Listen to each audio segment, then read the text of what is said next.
All right, Bazaar, how's it going? What up, though? What's going on with you, baby?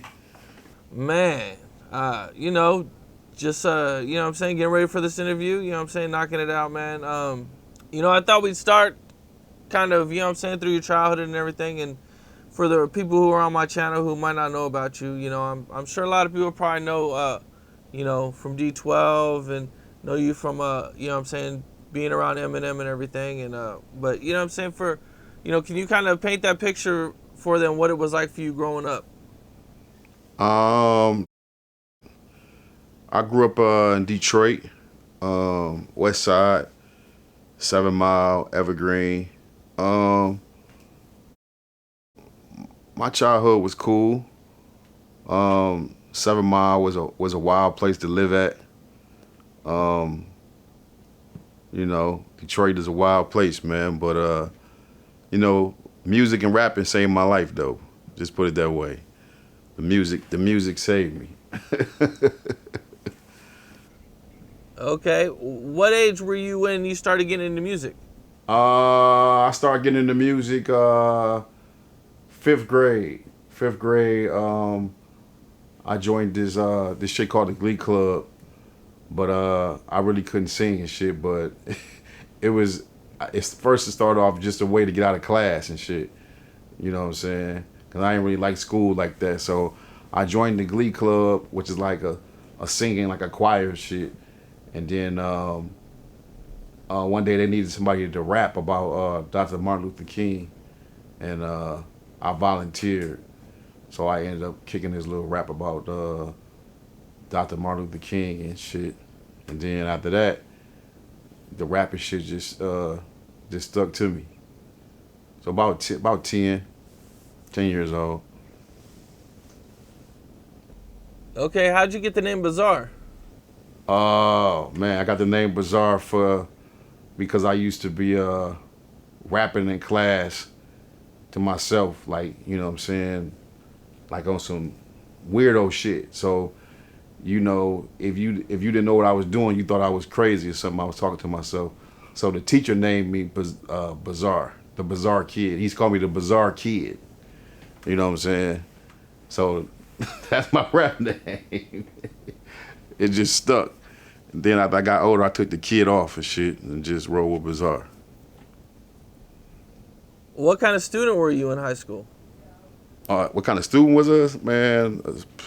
C minus, barely passing. You know what? I ain't gonna lie. I was one of those kids. I don't know how this used to happen to me, but I was one of those kids that some way somehow my report card used to get lost every marking. You know what I'm saying? I don't know what the fuck they was doing, but sometimes I would, you know what I'm saying, throw that shit away from my mama. But yeah, my report card used to get lost a lot, man. I was a class clown, man. I was always trying to make jokes and, you know what I'm saying, talk and farting and shit in class, that type of shit. I was a disruptor, man, and my grades was horrible. To answer your question, What was high school like for you? um, well, first I started off at Henry Ford, this high school on the west side. That shit was rough. A lot of gangs and shit. 7 Mile, 6 Mile, Brightmoor, all type of shit going on. Then, my mama got me up out of that school. She said it was too rough, so she moved me to Texas. So I went to Dallas, and I went to high school there for a year. And that shit was different because it was like we had like Spanish translators in the class. You know what I'm saying? So that was different. Then I ended up coming back home, and then I finished out at Oak Park. I went to Oak Park for like a year and a half, dropped out, then got my GED. Were you rapping this whole time and were you taking it serious? Yeah, I was rapping, going to the motherfucking studio, and that's why I wasn't thinking about class, man. Like I always knew I wanted to be a rapper. I always knew. Like, you know what I'm saying? I ain't had no type of plan Bs, no plans at all. I just wanted to be a rapper. You know what I'm saying? So I wasn't really taking school like super serious. But yeah, I was rapping in high school, had a little job, paying for studio time. a couple hours here and there. Hell yeah, I took rap very serious. Now you said you got your GED, and what all did you do with yourself after you got your GED? Did you get a job or anything? Um, after I got my GED, in Detroit, you got three options: Chrysler, Ford, or GM. So I always knew like if I got a job at Chrysler or Ford, like my career would be over. Basically, I knew that I'd be like just pounded with hours and shit. That shit's it's like a trap. So I basically was trying to get the easiest job I could get. So I had got a job like being like a security guard at like different office buildings and shit. You know what I'm saying? Preferably like midnight.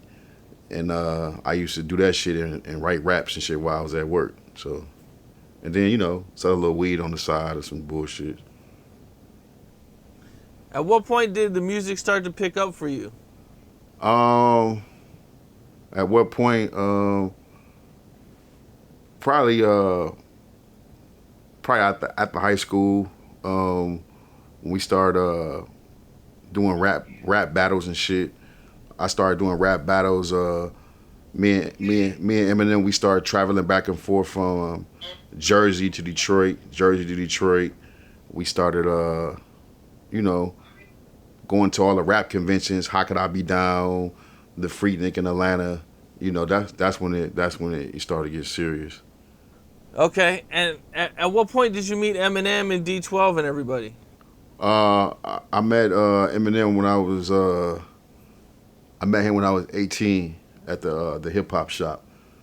The hip hop shop is like it's like this legendary place in Detroit. It's on 7 Mile in Greenfield, and it's this place where we all used to go do open mic at. The clothing designer Maurice Malone, he owned it. So it was just a little bitty ass shop that everybody used to rap at called the hip hop shop. That's why I first met Marshall at. Okay, and what'd you think when you met him? Like I take it he was everybody was rapping at the spot, and you know what I'm saying? Like what was your first impressions of him? See, the thing about Marshall, I had heard about him before I saw him. You know what I'm saying? He was like a low key, underground legend, basically. Like, I had heard about him. They was like, yo, it's this white boy. His name Eminem. Yo, he the king of the battle rap shit. He undefeated. Ain't nobody beat him. So, so he wouldn't come to the regular open mics every week. He would only come to battles, which is like every 3-4 months. So he was kind of a mystery. So when I finally saw him and heard him and shit, I was like, damn, this dude cold. He out cold. So Eminem was already battling and like just destroying people at the time. Yep. When I met him, he was already the champion. He was undefeated. Yep. Okay, and now how does D12 form? D12 formed because Proof, the big homie, he wanted to start like a ultimate group, like an all-star group in Detroit. So the purpose of this was to get a bunch of rappers from Detroit that was in other crews and other groups and just like make like an all-star team or something. So that's what D12 was supposed to be. But the music ended up turning out to be so good and being so dope that, end up being a real group. How many people were in D12 at first? It was supposed to be 12, but niggas couldn't count. We never got to 12. Niggas was dropping out and, falling off. So we never could get 12 members. So we ended up just getting 6 members. And then we was like, fuck it, man. Everybody gonna have an alter ego. That way they make 12. So is that kind of where Eminem came up with the Slim Shady alter ego thing? Yeah, for sure. Yep, that's his alter ego, Slim Shady. Yep. Okay. I'm giving you history, man. I'm giving you motherfucking history for y'all young Hip niggas. hop, hip hop history right here. You young ass niggas. Now, did you ever do any solo albums or anything like that during that time? Did you drop any music? Yeah.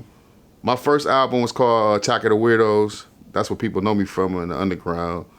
And then after D12 came out, I dropped a solo album called Handicap Circus. And then shit after that, I probably dropped about 7, 8 more solo albums. During this time, is everybody doing solo albums? Nope. Me and Proof is the only one that dropped solo albums. You know what I'm saying? We the only one dropped the solo album right after the group. But over the years, everybody in the group then, had little solo projects here and there. I don't know, being involved in battle rapping, like, what was the scene like back then in Detroit? Oh man, it was like yo battle rap. It's kind of like how now, like you know what I'm saying, like yo battle rap clique was like your gang, your crew. You know what I'm saying? So like at first I didn't really belong to no crew, so it really was like that movie 8 Mile. Like it was different cliques and crews. So niggas was definitely trying to recruit me to be in a clique and a crew. But your crew was really like your gang. You know what I'm saying? What was it like for Eminem during that time? You know what I'm saying? Were people kind of like, did he get a lot of hate, or was, you know what I'm saying, did he get a lot of love at that time? Honestly, I could just tell you, like, and I know this might sound cliche, but it was kind of like the movie White Man Can't Jump.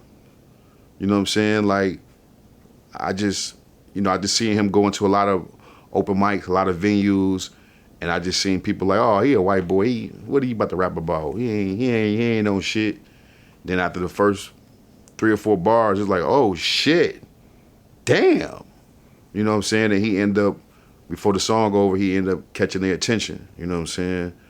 So, that's the kind of effect I seen with him. And then as far as like street credibility, like we was with him, so sometimes people might thought he was a typical white boy, but when they seen all these niggas with him, hey, it's different. Now, being that, he would destroy dudes on the mic, were there ever any times where, like, dudes would get mad and want to fight you guys? No, not really. The hip hop community was close. I didn't see a couple fights at the hip hop shop over a couple lines. I ain't gonna mention no rappers' names, but yeah, I didn't seem to get heated before. Yeah. Okay. Now, there was a group called the Outsiders. Yes, back sir. then, or in between all that, or with D12, or how did the Outsiders thing come into play? The Outsiders was like basically like our homies, our extended cousins. It's like I met the Outsiders. I met them at a Fuji show. They was on tour with the Fugees. I met Young Z. He told me if I ever come to Jersey to hit him up. So being the young, ambitious, hungry, starving rap artist that I was, I ended up going to Jersey and hooking up with him. And then I eventually brought Marshall down there to meet him. So we started rocking with them. So, we was definitely back and forth from New Jersey to Detroit, rocking with him and shit. So the Outsiders, that's like family, man.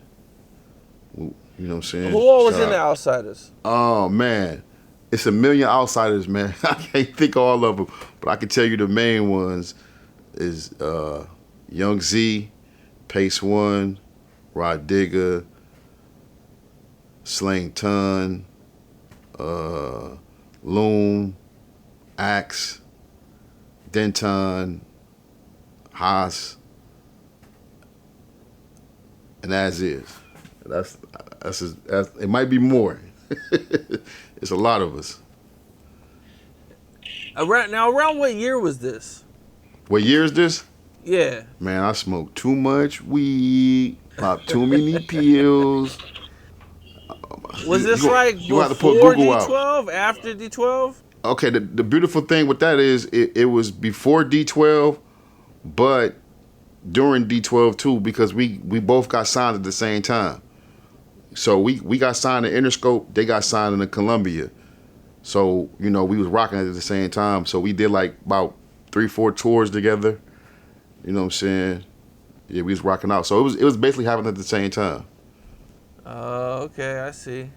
As you guys are going, you know what I'm saying, through these ups and downs and you know, going through all this stuff, you know, trying to make it, man, you know, how'd you guys stay motivated to kind of just keep pushing and trying to continue to make music? You mean when we were starving and struggling, or you mean like when we made it, or which time period? When you guys were still coming up? When we was coming up? Yeah. Oh man, just trying to stay out the way, man. For me personally, I had a strong team around me. You know, my family members, my cousins, you know what I'm saying, they was all in the streets, but they tried to keep me away from that shit, you know what I'm saying, and just keep me, you know what I'm saying. So a lot of rides, you know, I try to jump in and they be like, nah, man, you know, take your ass to the studio, man, or take your ass somewhere else, you know what I'm saying. So, you know, I just became obsessed with rap, man. So that's how when I say hip hop really saved my life, like I mean that shit literally. Like it literally saved my life, because I could have been in a lot of different places doing a lot of dumbass shit. You know, when I was reading and I was doing my research, I heard Eminem had like an original manager named Mark. Did you guys ever meet him, or what was that guy like? Oh, Mark Kempf, yeah, he was cool. Yeah. Okay. Now I heard that Here we go. Here we you go. know, like and one reason they why you laughing? I knew this was about to come. Come on with it. So Here we go. Here we go. you might be thinking of something I'm not even thinking of, but Okay, all right, hit me with it. so at one point, you know, when Eminem starts to go to do the rap Olympics and everything, I guess he doesn't go with Eminem or something, and that's kind of how they part ways. Mark Kempf, yeah, he was gone by that time, man. He was gone by the Rap Olympics. Okay, do you know what happened or why they parted ways? Yeah, but I don't want to speak on it. I'll let him tell his story, man. I ain't gonna get into all that, man. I don't want to embarrass my man. I don't want to give him no fame. Okay. Shout out to Mark Kempf, though. At one point, you know, I think one of the major things that happened to you guys was you guys met Paul Rosenberg. Yeah. How'd you guys meet him? How we meet Paul Rosenberg? Paul Rosenberg was a rapper. He was a rapper in the underground, and Paul used to show us love all the time. He used to give me rides home, but he was always in college. You know, he was always in college to be a lawyer. So, you know, he always told us like when he graduated to look him up. So when he graduated, he moved to New York, and he was out there doing lawyer work. So our producer DJ Head was like real close with him. So we end up taking a trip to New York, me and Marshall, to meet Paul. To really, I had known him, but to introduce him to Marshall. So yeah, we took Marshall out to New York to meet Paul Rosenberg, and that's how they linked. And did you guys immediately start business right there, or how'd everything develop? Oh yeah. Immediately, Paul was fucking with us. I just remember like going to battles, and I think we was really trying to get down with Duck Down. Back then, that was like a dream of ours to be down with like Duck Down. So, I think he got on like a couple soundtracks. Damn, I forgot the name of the soundtrack. But I'm having a brain fart, but yeah, yeah. Okay. Now, at one point, Eminem puts an album out before Dr. Dre, right? And it doesn't do that good. Yeah. So, what was that like during that time? Um, I don't really know. He just like any other independent artist. I mean, we was just grinding, man. We wasn't really looking at it like that. You know, niggas is working regular jobs. Niggas is just hitting the open mics. You know, we knew we hadn't made it yet, so I guess we didn't look at it like we were failures. We looked at it like shit. We looking for the opportunity. So we was just grinding, man. We used to. One thing we used to do was we used to go into the record stores when we was younger, and the uh, the stores, like this one store, they used to have this shit called the local section, and they would have our CDs in the local section. So we would go in there and take all the CDs out of the local section and put them under E's or under B's in like alphabetical order, what type of shit they used to do. So you know, I mean, we was grinding, man, putting up stickers and motherfucking open mics and whatever we could do, man. To try to get a name out here. And now, eventually, Eminem goes to the Rap Olympics. How does he get to the Rap Olympics? Like, whose idea was it? And, where'd all that come from? The Rap Olympics. So the Rap Olympics. That dude Mark Kempf you talking about? Mark Kempf. We had a music convention in Detroit, and he told us that we should come down to the music convention and meet Wendy Day. And we went down there to the music convention. We seen Wendy Day. We was kind of scared to go up to her at first, but we went up to her. He gave her his CD, and after he gave him his CD, she was like, she said she would do whatever she could to try to help him. She said she liked the CD he gave him. So after he gave her the CD, I guess like a month or two later, it was this shit called the Rap Olympics. So I guess it was supposed to be signed rappers versus unsigned rappers. So Wendy Day she was putting a team together of battle rappers that was all unsigned, which the team captain was this dude named Juice. Shout out to Juice. Everybody from Chicago know about Juice. So Juice was the team captain of the unsigned rappers. So Juice, I guess Wendy asked Juice about Eminem, but Juice had just battled Eminem at the Scribble Jam in Cincinnati. So he was like, oh yeah, Eminem, the white boy from Detroit, oh yeah. So he put him on his team, and Marshall went out there for the Rap Olympics, battled in LA, got on the radio, Dr. Dre and them heard him, and now I'm talking to you right now. How did you first hear about, the whole Dre situation and all that? I heard about it in Texas.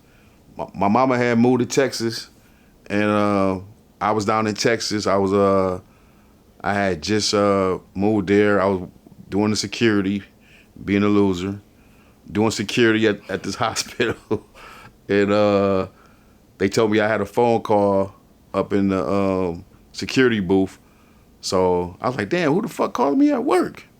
What the fuck? 'Cause you don't supposed to get no calls at work. So I get to the security booth. I'm like, hello? Some dude like, hey, what's up, Bizarre? I'm like, what's up? He's like, this is Marshall. I'm like, what? And he was like, yo, man, it's Marshall, man. I'm down in LA, man. I'm about to get signed by Dr. Dre. I'm like, what? No, man. He's like, yeah, man, I'm dead serious, bro. He was like, man, you need to come down to LA, bro, ASAP. So I was like, word, say less. You ain't gotta say no more, man. So then I got off the phone, told my supervisor I quit, and I headed to LA probably like the next day. Fuck it. That's what we say in Detroit. Fuck it. Now, you arrive in LA, and what do you guys do from there? Homeless in LA, nowhere to stay, forced to be gay. No, what was the question again? What do you do when you arrive in LA? Like, do you guys hit the studio? Like, what's it like for you? Yeah, yeah. When I got there, man, they was still happy, man. They was still in celebration mode, man. He was going back and forth to the studio. Uh, it was just surreal, man. I was just like a fly on the wall, man. I never really said nothing, man. I was just there, just really in shock. Like, God damn, this is fucking Dr. Dre. Wow. So yeah. It must have been crazy because you were working at a store. You know what I'm saying? You guys were really struggling, and then it's like, boom, like Dr. Dre. You know what I'm saying? It was like Right. out of nowhere. Right. Like that. Yeah, just like that. That's crazy, man. But it's just funny, man. You know how hard work pays off, man. And I guess it's like I always looked at rap like, you put all this hard work in, but at the end of the day, like an athlete or a football team, like I have no control over who drafts me. But I know somebody gonna draft me because I'm the shit. I'm good. I put this work in. So that's why I always looked at it like we gonna make it. I just didn't never know who with. You know what I'm saying? Cause like I always wanted to be in a Def Squad. I always wanted to be down with Eric Sermon and Redman. You know what I'm saying? So it ended up not working that way. It ended up going a whole nother path. But you know what I'm saying? You just never know, man. You never know. What was it like meeting Dr. Dre the first time? Oh man. Man, when I met Dr. Dre for the first time, I probably said about 4 words to him. I didn't know what the fuck to say. But man, he was real cool, man. Down to earth, man. I just remember him like just coming in the lounge, like looking at the TV, like, hey man, what y'all think about Donald Trump, man? You know what I'm saying? I'm looking like, damn. And I remember he used to like Popeyes. No, Church's Chicken and Hennessy. That's his shit. Church's Chicken and Hennessy. It might be Popeyes though. Don't quote me on that, man. I don't want to say Church's. I know Church's is taking it a little bit too far. It might have been Popeyes. Church's is just like ridiculous. I think it was Popeyes, man. Okay. Well, now he gets recording. You know what I'm saying, and they put his music out, and it goes crazy, man. Now, what was it like during that time when he first starts going crazy? Oh man, it was cool, man. It was a blur, man. I think after maybe 5 or 6 dates in on the tour, I came to visit him in Chicago. He asked me, did I want to finish the tour? I was like, shit, I ain't got no clothes, nothing on me. He was like, man, fuck it. I told you that's what we say in Detroit. So I ended up leaving after Chicago, man. So really just rock star lifestyle shit. Just a lot of wild parties, a lot of fucking planes, a lot of no sleeping and just fun, man, and a lot of motherfucking drugs. Yeah, I heard that first tour was really crazy, man. Is there any memorable moments you got from there, or any stories from there you could share? Oh man, a lot of parties, man. I just remember going overseas. That's what's like the most memorable. And just seeing people waiting for us already at the airport. You know what I'm saying? When we get there, I'm like, damn, how the fuck y'all know what flight we on? You know what I'm saying? Having fans outside hotel rooms with shower caps on, fans sleeping in fucking blankets and sleeping bags in front of the hotel, and that type of shit. Like some real Michael Jackson type shit. Now, during this time, is this when Eminem had his beef with ICP? I don't know. They was beefing for a long time, so probably so. How did all that start? Do you know? No, not really. What did it start over? I don't know. Somebody said something and somebody else said something, and then they beefing. Somewhere in that order, Okay. Did you guys ever run into each other during the beefs or anything? Nope. I never ran into ICP. I think Marshall ran into him uh, at a car shop or something like that. But no, I never ran into ICP during the beef. I didn't run into ICP before, but not during the beef. Okay. I read somewhere that like during this first tour that there was a guy wearing an ICP shirt and Eminem kind of went off on him. Yeah, we was kids, man. God bless that guy, man. I don't know what he was thinking coming to an Eminem shirt with an ICP shirt on, but we was kids, man. We was young and dumb, man. Can you talk about it? Like what all happened? Oh, he had an ICP shirt on, and I don't know. Some fans didn't like it, so they beat his ass. Oh, okay. I don't know, man. I can't control the fans, man. Okay, and Shout out to Violent J though, man. now I heard Eminem has some really crazy fans. Like really crazy fans, man. Like I heard a dude had like his name tattooed on his head before. You ever seen anything like that? Um, yeah, we got a lot of yeah, our fans are crazy. Yeah, I done seen the people with all of our faces tattooed on them. I done seen dudes with my name tattooed on their chest. I done seen people with hair dyed red. I done seen girls with shower caps on. Yeah, I mean, like he look, the motherfucker's Elvis Presley, man. I said this a rock star shit for real, man. The original Yeah, rock man. stars, Was man. that surprising to you when you first seen that type of stuff? Oh yeah, How'd you take it? yeah, definitely, man, definitely. Coming from a kid coming from Detroit, man. That was wild, man. It was wild. Like I'll never forget when I seen Proof stage dive for the first time, like because he did it so unexpected. We on fight music, and it's like, and he's like fight music, and he dove in the crowd, and I'm like, what the fuck? You know what I'm saying? And he dove in the crowd, and the crowd kept taking him further and further back. And I'm like, oh my God, we're gonna have to get in the crowd and get him. You know what I'm saying? And then, not knowing, I didn't know the culture of crowd surfing, and then they brought him back to the stage with the crowd surfing shit. But the first time I seen Proof do that shit, I was like, man, what the fuck is this shit? So yeah, it was definitely, it took some used to, man. Yeah. Damn. Sounds like some good times, man, out there, man. Hey, you think Okay, you now a stage dive? would I stage dive? Hell yeah. They ain't gonna catch your big ass. They ain't gonna catch my Damn. big So ass. so you're saying that it's just gonna part ways and I'm gonna end up right on the ground. Yeah, that's what happened, man. One of my homeboys stage dive, and he was a big dude, man. They was like, he landed flat on his damn face. No way. Yeah.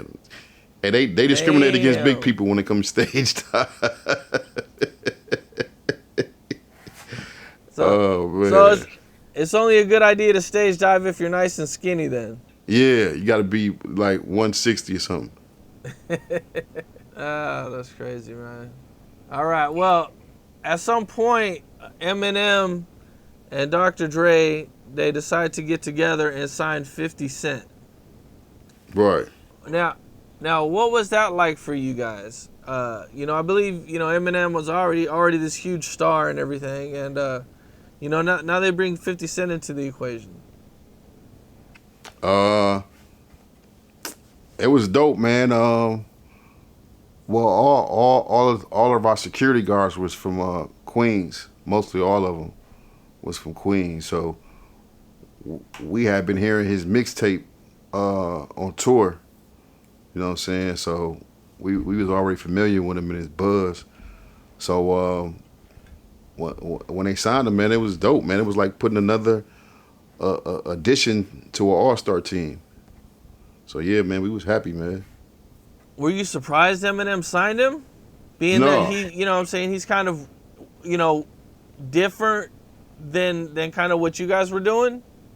um, no, like I said, his security was all from all M's security was from Queens, so they was playing it every day on the tour buses and the, you know what I'm saying. So we just kind of like grew to like him, you know what I'm saying, and just was familiar with his music, and you know what I'm saying. Then he had that How to Rob, so you know what I'm saying, by his team being from New York already, you know what I'm saying, and basically from his hood, you know what I'm saying, it kind of, you know, helped the situation. We was already familiar with him.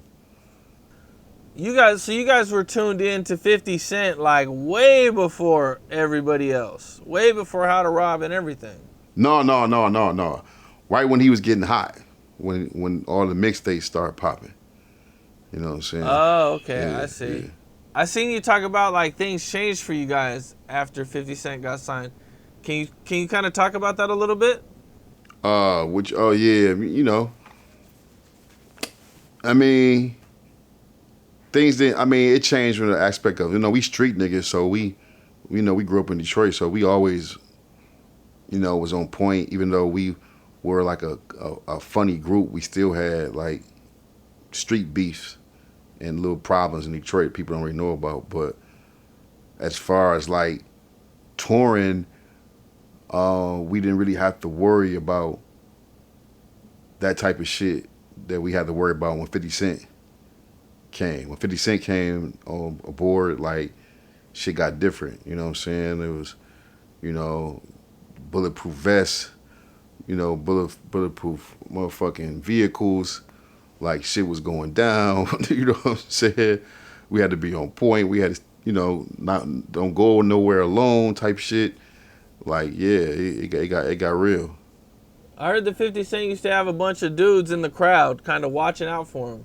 Oh yeah, yeah. 50 had a thick crew. He rode with a lot of dudes, man. You know what I'm saying?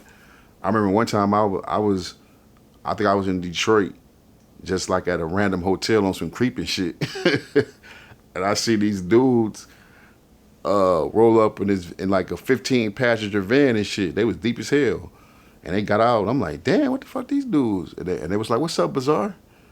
I'm like, what's up? And they was like, yeah, we Fifth peoples.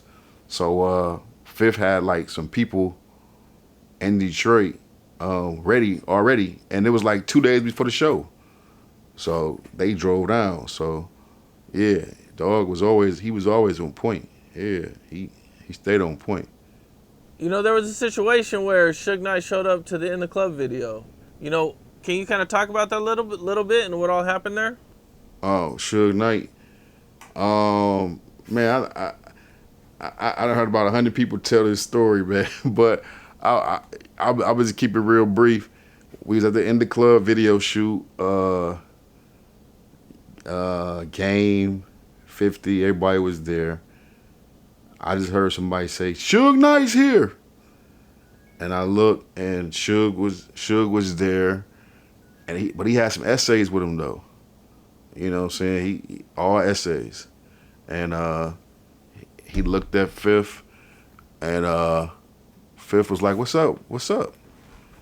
And Suge just like he hit a cigar one time, and then he did like this little shit like that, wrap it up, and then everybody just turned around and left. It was like a John Wayne movie or some shit. What Eminem say, or what was he doing at the time? I don't know. I didn't see where he was at because I was right at the bar. I was at the bar because it was a bar scene that they was trying to get. So Fifth was in the middle, Bang Smurf was on this side, and then I remember Game, but they was trying to get some of the D12 members in this bar shot. So I don't know. I guess Marshall probably was in his trailer somewhere. I don't know, but yeah, I did see Suge when he came in and did the little 1-2-1-2. Was that the only time you ran into Death Row or Suge Knight? Um, ran into him again in Vegas. Yeah, at my birthday party in Vegas, you ran into him one more time. Okay, how'd that go? Um,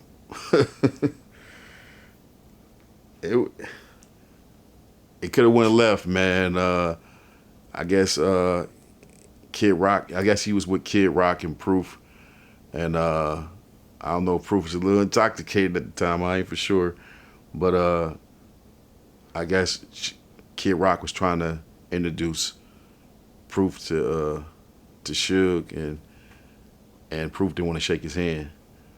So I guess a little words was exchanged, but after that, nothing really serious, man. But we Detroit niggas, man. We ignorant, man. You know what I'm saying? Detroit, we ignorant, man. So we ain't never seen Suge. Suge like what I'm saying, something different from us. So I remember getting a phone call like Suge Knight in the lobby, Suge Knight in the lobby. And I remember one of my homies, Dolo, shout out to Dolo. What I said, I remember my homie Dolo, he walked up to Suge and I like he wasn't even sitting there and was like, man, he ain't even that big, man. He said that shit like he wasn't even sitting there. But yeah, man. Shout out to all that, man. We was young and dumb, man. We was young and dumb, man. Now, I seen that there was like an Hawaii trip where Death Row followed Eminem, Dr. Dre, and everybody to Hawaii. Were you there for that? No, I wasn't there. Yeah, I was probably in a hotel room smoking some crack with some hoes. Okay. Now, every time Suge would show up, man, what was your guys' kind of reaction, man? Because you guys didn't really have no beef with Suge. It was more with like Dr. Dre and everything. I seen him again. Kind of like still. I seen him. We seen him at the Source Awards, but like, you know what I'm saying? Again, we from Detroit, bro. It ain't really too much we ain't seen, but we were kind of like naive because we didn't really know what the big deal was. Like why everybody running and jumping and hollering and screaming, and I seen niggas take off like astronauts. You know what I'm saying? At the Source Awards, niggas was, and we just in the midst of all the running, like, damn, where everybody going? You know what I'm saying? But at the same time, we don't know the politics. We ain't no Crips, no Bloods, no GDs, Vice Lords, man. We just some hustling ass wild niggas from Detroit. So we kind of didn't know what was going on. We didn't really know what the big fuss was. Recently, I seen you post about Eminem being inducted into the Rock and Roll Hall of Fame. Yeah, man. It was surreal, man. I just, I'm so proud of him, man. I just thought about, where we come from, where he come from. You know what I'm saying? And just, how we really got it out the mud, man. And really, like, struggled and, went through a lot of adversities.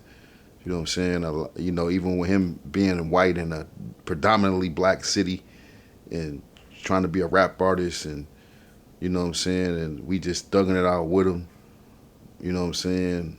From fucking living in the hood and crackheads breaking in his house. You know what I'm saying? And just all type of shit. I just thought about all that shit. And I'm looking like, so that day when I posted, it just really hit me like, damn, this motherfucker's in the Rock and Roll Hall of Fame. Like, wow. It can't get no bigger than that, man. So, you know what I'm saying? Yeah, that's huge, man. Right. Huge accomplishment, man. That's it's pretty dope. I don't even think it's been released yet. So hopefully we'll get to see it soon. Yeah. Nope. Well, some of the other recent news, man, is The Game came out and he made a diss track called The Black Slim Shady. What was your reaction when you first heard that? Really no reaction, man. As far as like a friendship or a human being, I was wondering why he was doing it. But as far as like the MC, or the battle rapper in me, it was just I couldn't get past the fact that he just did that whole style, the whole diss track, and it made me to the point where he could have been saying the most hell of a shit, but I couldn't pay attention because I just couldn't get past the fact that he would not get out of that Eminem style. Yeah, he could have kind of did some of it hit like has himself. Maybe just a couple bars and then went right into some real shit.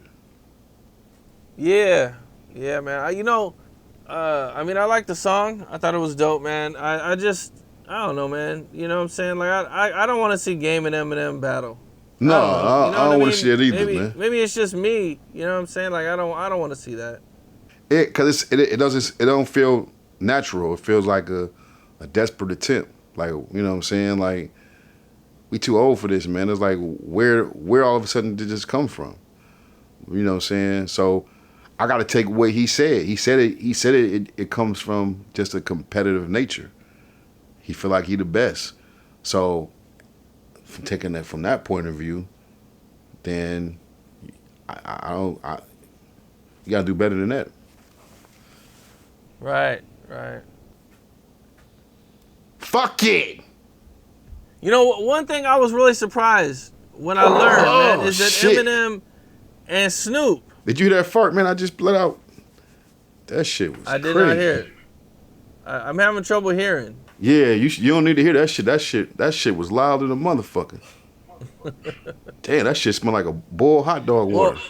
Well, one of the things that I was really surprised to should've learn wore a was diaper to like this the whole interview. Eminem and Snoop thing that I guess they kind of had going on for a long time. You said what? One of the things I was kind of surprised to learn was that Eminem and Snoop had like a disagreement going on for so long, man. You know, what was your thoughts when you heard about all that? God damn. Man, I farted, man. Real talk. This real life. This shit got the whole studio lit. God damn. Y'all smell that shit? Yeah. Shit. You said about Eating so many corny dogs. yeah. I ain't really had no feeling about it, man. You know what I'm saying? I'm glad they worked it out, man. That's Snoop, the homie, man. He like a big brother to us, man. It's nothing but all, all love. And I don't got nothing negative to say about Snoop, and I don't have no opinion on it at all. I just need to get some motherfucking spray because my ass stink. Well, I'm that's another one I didn't want to see them battle or go at it either, man. You know what I'm saying? I'm glad that they like squashed it and Yeah. they created a really dope song. The song was dope. It did really good numbers. Yeah. So that was kind of dope to see. You know what I'm saying? I was kind of wondering all these years like why they never really worked, being that, you know what I'm saying, they kind of both were with the same camp. Yeah. Yeah. That's dope. Yeah. I've been on a lot of tours with Snoop. So that's a lot of Oh, love. okay. So, yeah. Yeah. You guys did tours and everything with Snoop. Yeah, man, back matter in of the fact, day. what was the Up and Smoke tour? That was our first tour, the Up and Smoke. That was Oh, okay. that was the best tour of my life, man. The Up and Smoke tour. Watching have fucking any- Warren G every night, and Ice Cube and Exhibit, and then Dre and Snoop at the end. Oh man, that shit was crazy. What do you think was like your favorite memory from that tour? I got a couple of memories, man. I remember I remember, this is kind of random, but I'm a different type of guy. Memories I remember for that tour, I remember Warren G always being late getting on stage because he was shooting dice. And the road manager used to be like, Warren, where's Warren? Warren's supposed to be on stage. Where's Warren? And Rowan be like, hold on, cuz, I'm shooting these dice. So I remember Warren G always being late. I remember Exhibit always coming out with that bike. I remember Dre always coming from the from the fucking the bottom of the stage, rising up. I remember the 6-4 hitting switches on the stage. That was dope. And I just remember I mean, at that point we ain't had no records out. So man, we was just literally, we didn't even perform. We was just literally there to support and watch the show. So man, I was in heaven, man. But I was like, damn, one day I'm gonna get my shot to be on this motherfucking stage. I'm gonna get my motherfucking shot. Fuck it. Fuck it all. That's what's up, man. That's Fuck what's it. up. Fuck it. Fuck it all. Well, I seen that you guys worked with Kanye on the last D12 album. Yeah. What was that like? Oh, Kanye, he was a different type of guy, man. He was cool, man. He was different from any other producer we ever worked with. I just remember he came in. He came in on a long flight. Like his flight got there like 9:00 at night. Rest of the group left. I said I was gonna stick around and greet him. I remember he came to the studio. He had all Louis everything, Louis book bag, Louis luggage. And back then it was like, damn, you know what I'm saying? It was like, the fuck, this nigga like $10,000 worth of luggage. So Kanye West was the first producer I ever seen that, you know, if you're a rapper or producer, you know what I'm talking about. So, you know, when you're a producer and you're going to play beats for a rapper, you always like keep that eye contact with that rapper to make sure if he ain't feeling the beat, he'll tell you to move on to the next one. Kanye West is the first producer I ever seen. That nigga don't give a fuck what you think about the beat. He basically turn around towards the board like this and he rock out in his own vibe to the point you got to get up and touch that nigga like, yo, next one. You know what I'm saying? But Kanye, he know how to sell a beat. I swear to God, every time a beat came on, he'll rock, he'll nod to it, and he would come and rap a chorus in your ear. Wherever he felt like the chorus needed to be to that beat, he would come rap a chorus in your ear. You know what I'm saying? So it was dope, man. Like, he had playlists. This is right before college. I think College Dropout was about to come out. So he had playlists, College Dropout and all that, and all his new shit. You know, and I thought he was dope, man. He ended up sending me some beats for my solo project, but nothing ever happened with it. But I thought he was dope, man. Kanye West was on some other shit. And then the next day, when he was supposed to come to the studio, nobody could find him. So the label was calling like, we can't find Kanye. We can't find Kanye. The car service was out at the hotel to pick him up. He didn't show up. Man, Kanye West ended up showing up to the studio with one of my homies that he had met the other night. And they had went to the mall and he cut Kanye hair and shit. So Kanye was different back then. So out of all the car service and shit, he could have took, this nigga was with a random homie in the hood just doing some regular ass shit. Shout out to Kanye, man. Now you guys do these albums, and you know what I'm saying, everything, you know, you guys do great numbers and go on these tours, man. But at some point you decide that you want to leave the group. What all happened with that? When I left the group, this was basically, you know, when Proof had passed away. So at that point, it was like really three of us, because D9, Mr. Porter, he was always a producer. So a lot of people don't know that D9, Mr. Porter in our group, he a big producer. So he was always like producing for Dre and Snoop and Exhibit and a whole bunch of other people. So he wasn't really touring with us like that. You know what I'm saying? Like really hardly ever. So after Proof passed away, you know what I'm saying, Marshall, he rarely ever toured. So it was really like a 3-man group. So, you know, after a 3-man group shit for a while, man, I just, you know, basically wanted to do my solo shit because it wasn't, you know, never the same. Plus, I always was a solo artist anyway, so it was never not no plans for me to do solo shit. So that's all it was. What all happened with the Proof situation? I think I seen you kind of touch on it before, but you know what I'm saying? Can you kind of like, let everybody know kind of what happened? Um, he he was murdered in the after hour in Detroit. Um, yeah, he got murdered at the after hour in Detroit. Okay, I guess it was like an accident or something, or with the security guard. No, I wasn't no accident. It was the security guard that was at the building. I guess he had got into it with a dude over a pool game, and the dude he had got into it with was one of the security guards' cousin or something.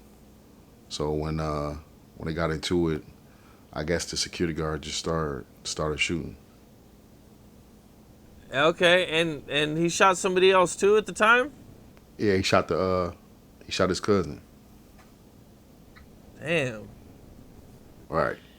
How did this affect D12 and all you guys when this happened? It affected us deeply, man. He was the leader. He was the leader, man. Man. Proof meant a lot to everybody, man. You know what I'm saying? He was basically the leader, the general, man, the mayor. Like everybody had their own different relationship with us. Um, he always took me in like a little brother, man. Always fed me. He used to he used to sneak me into his grandma's house at night when I ain't had nowhere to go, type shit. So, you know, we knew, man, that he's just a leader, bro. I just can't put it no more words than just like a coach. He knows to do it at the right time and make everybody feel good, make everybody say the right shit to everybody. You know what I'm saying? Encourage everybody.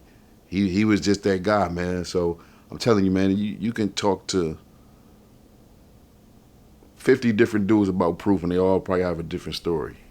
Cause that's how much a friend and a genius he was. Well, long live Proof, man. Sad situation. Yep. Yeah, man, we gotta stop. These rappers, we gotta stop killing each other out here, man. They ain't what we get into this shit for. We got in this shit to change our lives, to feed our families, not to motherfucking get in more trouble than we did before we got signed. Shit. I'm trying to get out the motherfucking streets. Yeah, real talk, man. Real talk, man. Well, I seen you had a kind of a situation with Gillie the Kid. Yeah, it wasn't really no situation, man. Yeah, it ain't really no situation, man. He just made him and his guy. They did a show, and they just did a podcast about the 50 wackest rappers that they thought that was out, and they mentioned my name. So, you know, I didn't appreciate that. So I've been on their ass ever since. Okay, and I guess you DM'd him? Yeah. I DM'd him and I told him, I'm like, yo, bro, you know what I'm saying? You mentioned my name as the 50 wackest rappers, bro. Let's talk, you know what I'm saying? Because that's my brand, that's my reputation, you know what I'm saying? What's up with it? So I seen that he seen it, and, you know, he never hit me back, so fuck him. Okay, well, Fuck him, man. a big fuck him. Fuck him. Fuck him. Fuck him. Fuck Gillie. Fuck Wallo. Now,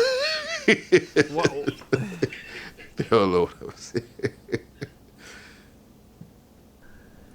do you think people put you on this list because of you kind of like were always like joking in your music? Yeah. I think you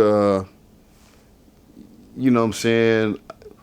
I think maybe it was too many jokes, but you can't put jokiness with whackness. But you know, I get it though. You know what I'm saying. But that was just really my role in D12, just to be the funny guy. But you know, but niggas who know. You know, I'm really a battle rapper. You know what I'm saying? I really a fucking nigga up. I really a tear a nigga up. I really got these bars though. You know what I'm saying? So that's what it is from here on, man. Just nothing but bars. Ain't no more silly shit. No more shower cap. None of that shit. But I still will fuck your Oh, so you're grandma. not meant. I still will fuck your grandma in the ass though. That ain't gonna change. So, Grandma so you're still not can you're get not this messing with the motherfucking funny dick. rhymes no more. It's all serious battle rap stuff. I mean, no, you know, I'm just saying like, you know, it's gonna be bars and syllables and you know, and all that type of shit in there. You know, I'm just not playing with niggas. Like, you know what I'm saying? Like, I don't, you know, I mean, I was having fun, man. I'll be honest with you, I didn't really think niggas thought I was a joke like that. You know what I'm saying? Like, I ain't no fucking, like Flavor Flav. No disrespect to Flavor Flav, but Flavor Flav ain't, you know, Flavor Flav is what he is. But like, come on, man. Like, I'm a real battle rapper. You know what I'm saying? So you know, I gotta let niggas know that. So, like I said, whenever Gillie the Kid want to step his ass in the ring, you know what I'm saying? We can battle. You know what I'm saying? 3 rounds, however you want to do it, or we can fight 3 rounds, however you want to do it. I'm from Detroit. I'm with whatever, man. You know, we don't give a fuck, man. 7 Mile, man. Fuck. Well, I seen in '09 somebody hit you up for a favor. I mean, not a favor, a feature, and you did it, and then Cannabis kind of jumped on there and dissed Eminem. Yeah, that punk ass shit, man. What all happened with all that? It's just like you said it. We did a feature for somebody, and who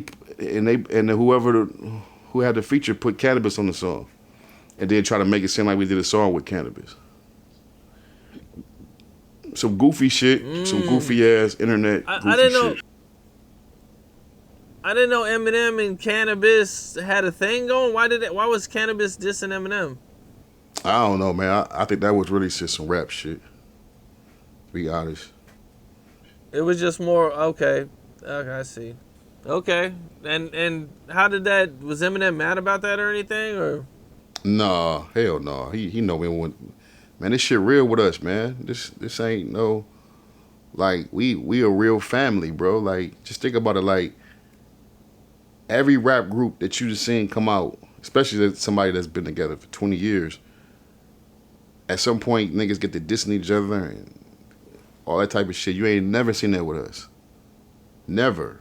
You know what I'm saying? And so this shit real to us. This some real family shit going on here. You know, this blood, sweat, and tears. So hell no, man. You know we wouldn't do no goofy ass shit like that, man. That's goofies. yeah, it's been real hard over the years. A lot of groups don't really stick together, or they end up having falling outs and everything, man. That's real, man. Right, That's dope. You guys still all have that still same relationship and everything. right. Camaraderie, man. That come from proof. What are you working on now? Man, I'm working on my well, you know, speaking of bars, I had just dropped this album called He Got a Gun with my producer Foulmouth.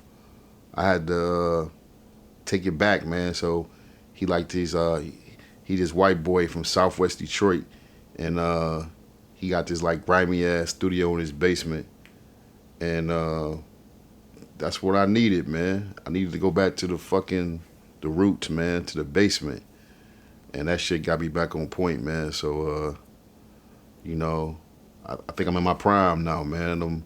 I'm back on it, man. I feel like I'm 18 again, man. I'm where I'm writing this shit, man. Well, that's what's up, man. Yeah, good looking, man. I'm also working on some pornos too, man. Okay. Yeah, all y'all ladies be checking it out, man. My stage name is Big Dick Tony. Okay, I didn't know you were doing pornos. Yeah, man. Now you know, man. Look out for it. No Okay. pause. Any other rappers doing pornos besides yourself? I don't know what other rappers doing pornos, man. You supposed to know. You the goddamn interviewer. What porno? What porno I motherfucking know, rappers man. out there? I don't know. Oh man. Well, Bizarre, man. Hey, I appreciate you, bro. I appreciate the history. You know what I'm saying? Your experiences, your story, everything you've been through, man. It was really dope. I know the fans are gonna love it. It was just a dope interview, man, and I appreciate it. Okay, man. It's good showing love, man. I fuck with you, man. I fuck with the motherfucking movement you got, man. I watch your shit all the time. Only thing I would suggest for you, homie, for your platform, just one suggestion. It's a small. You ain't got to take it. But if you get a chance, shave that motherfucking mustache, man. You look like Ron Burgundy, man.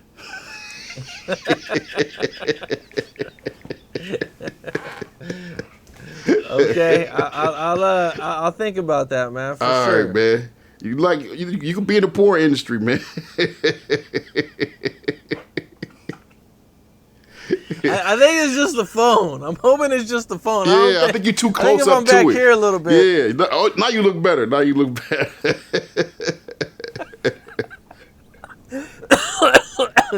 You're right though. When I'm looking at myself on the Yeah. phone, it's like it just It looks a little bit bigger. Yeah, it look better from there, man. Yeah, but thanks for having me on the platform, though, bro. Thank you, man. Thank you, bro. That means a lot coming from you. Yep. Peace and blessings, man. All right, Brazar. All right.